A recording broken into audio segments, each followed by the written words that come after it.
السلام عليكم ورحمة الله وبركاته. magacaygu waa Ubax Cabdulaahi Aadan. waxaan deganahay magaalada Oslo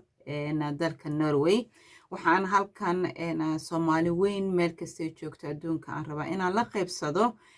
asbuucii hore ee bishan December sanadkan 2019 ayaa Oslo waxaan ku soo bandhigay buug magaciisa aan u bixiyay wad haween oo ka hadlaya gudniinka hablaha. buuggaas soo bandhigidiisa ayaana mas-uuliyiinta dalka aan kusoo marti qaaday. buugga ulajeedadiisa ayaa waxa ay ahayd in ummadda laga wacyigeliyo halista uu leeyahay gudniinka fircooniga iyo gudniinka dumarka oo dhanba khaasatan. dee sidaynu naqaano gudniinka waxaa ku dhaqma ilaa iyo 30 dal iyo degaamo isku dhex jira oo intooda badan ay qaaradda Afrika ay kasoo jeedaan. gudniimadaas ayaa markaa noocyadiisa kala gedisan ayaa lagu kala badan yahay. dalkeena Soomaaliya waxaa lagu tilmaamaa inuu yahay dalka ugu badan isticmaalka gudniinka. dalalka nala jaalka ah Ethiopia, Kenya,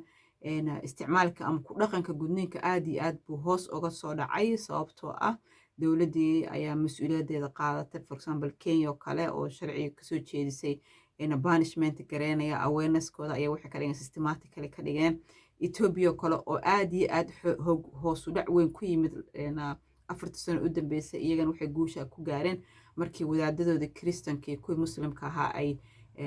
ka qayb qaateen la dagaalanka ciribtirka. halka annaga Soomaaliya welina lagu tilmaamay in 98%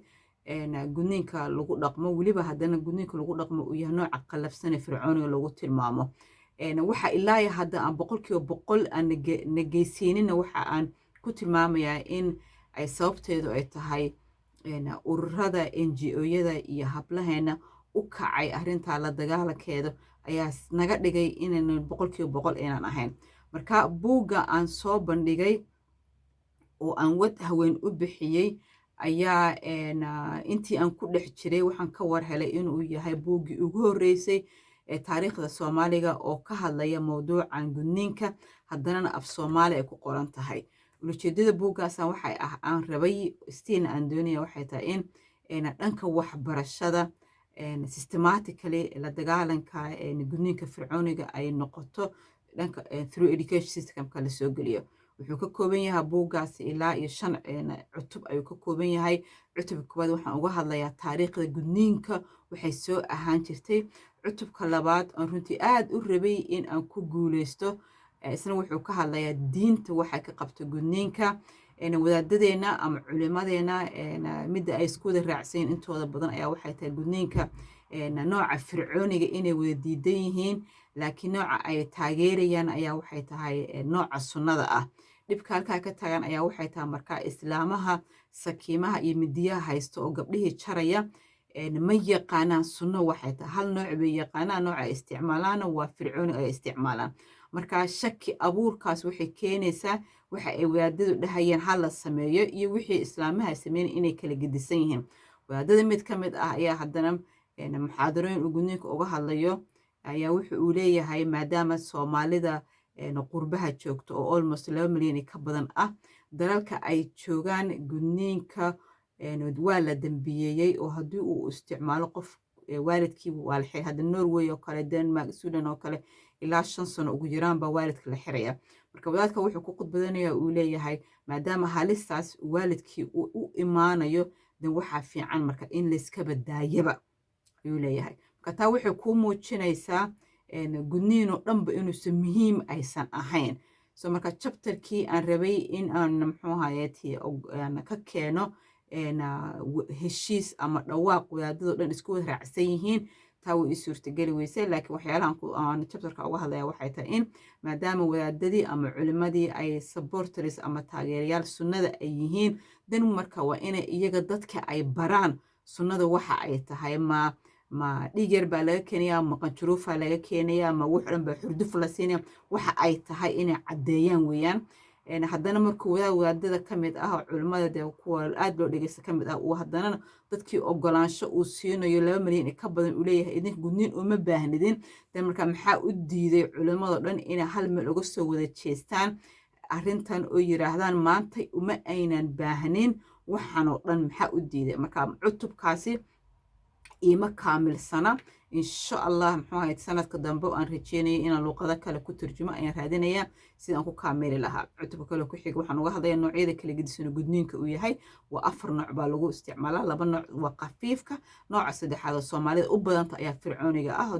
oo gabadha xubinta taranka oo dhan intee la jaro la toltolo xubinta taranka ayaa markaa buuga uga hadlayaa waxa ay tahay waxa la jariyo dareemada badan oo ay islaamaha sakiimaha la ordaya ay gabadhi ay ka gooyaan cutubka ku xigta waxaan uga hadlayaa muxuu ahaayay dhibaatooyinka gudniinka uu leeyahay hadday noqoto qalbiga hadday noqoto physically iyo cutubka u dambeyso oo aan xal ku soo bandhigayo wuxuu xalka u noqon karo aniguna waxaan aaminsanahay gudniinka maanta xalka 3 meel ayuu ku jiraa waa mid horta waa inay dawladda hoggaankeeda ay qaadataa waa inay muxuu ahayd culimadeena ay soo dhexgalaan arrintan oo mas'uuliyaddeeda la saaro oo wacyigelinteeda ay bilaabaan iyo in muxuu ahayd dadka through education systemka looga wacyigeliyo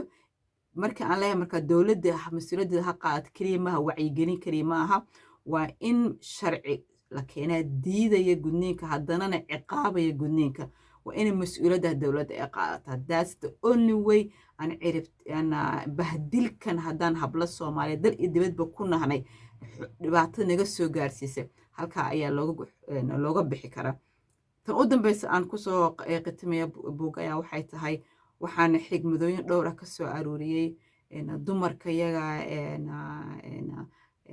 bulshada caanka ka ah wax soo qabtay wax baranaya iyaga fikradooda kala gedisan ay u arkaan habkan ama tacadiyadan sida loola dagaaltami lahaa intooda badana runtii waxay aaminsan yihiin through education systemka in lagula dagaaltamo marka buuggaasi waa free